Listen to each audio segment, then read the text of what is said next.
Okay guys, tuturo ko sa inyo kung paano gumawa ng tempura flour. Prawn tempura. Ito lang siya guys, maliliit siya. Ito lang kalalaki. Tapos gagawin natin na itong kahaba.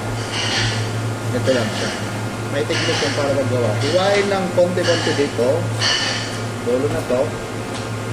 Tapos, press mo siya. Press. Gang. Huwag maputol. I-press mo lang siya ng i-press. Tapos maririnig mo na may parang pulp. Yun na yun. Okay? Isa pa. Ito siya.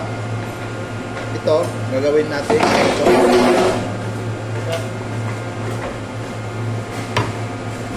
Ito siya kahaba.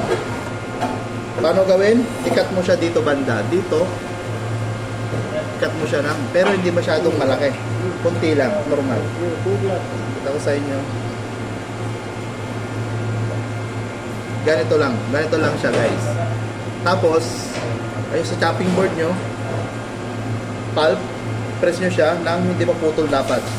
Ganito lang siya. Pulp. Maririnig mo na may parang tumutunog siya. Ito yan siya. Then, ito na yung kinalabasan. Ito na siya. Okay, yun lang guys. Thank you.